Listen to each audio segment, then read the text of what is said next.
यो देखाएको जुन काँडा भएको यो लौरी छ नि, हेर्नुहोस् त, यस्तो काँडा छ कि यसमा तपाईँले हात राखेर छुन सक्नुहुन्न क्या। त्यति धेरै मसिनो मसिनो तिखो तिखो काँडा हुन्छ यसको डाँठभरि।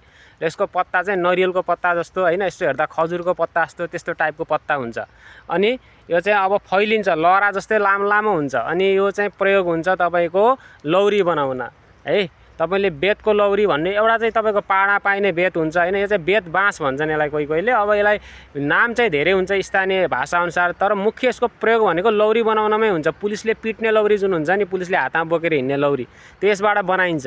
र यसको खासियत के हो भन्दा यसको भित्र खोक्रो हुँदैन, यसको भित्र चाहिँ पक्का पुरै भरिएको हुन्छ, झट्ट किराले खाँदैन। अनि यसलाई सिधा बनाएपछि, तेल लगाएपछि यसलाई चाहिँ चिल्लो बनाएपछि एकदम राम्रो पनि देखिन्छ र झट्ट भाँचिँदैन, टुट्दैन, हल्का फ्लेक्सिबल पनि हुन्छ यो। त्यही भएर यसको चाहिँ खेती पनि गरिन्छ, सामुदायिक वनमा खेती पनि गरिएको छ। यसको निर्यात पनि हुन्छ र किन्ने मान्छेले यसको किनेर उपयोग पनि गर्छन्। यो बाहेक यसको प्रयोग धेरै हुन्छ, अन्य कुराहरूमा पनि प्रयोग हुन्छ। बाँसको सामानहरू बनाउने, कुर्ची बनाउने, मुढा बनाउने, टेबल बनाउने होइन। तपाईँको जुन बाँसलाई चाहिँ नुगाएर अथवा बाँसलाई चाहिँ मोल्ड गरेर बटारेर बनाउनु पर्ने जति पनि आकर्षक वस्तुहरू छ त्यो योबाट बन्छ र महँगो महँगो मूल्यमा पनि बिक्री हुन्छ। हस्तकलाको सामग्री पनि बन्छ यसबाट र खेती पनि हुन्छ यसको है। यसलाई भन्छ बेत बाँस। हेर्नुहोस्, मैले तपाईँलाई हल्का चिनाउन मात्र खोजेको, जङ्गलमा आएको थिएँ। यो चाहिँ यो जङ्गलमा प्रशस्तै रहेछ।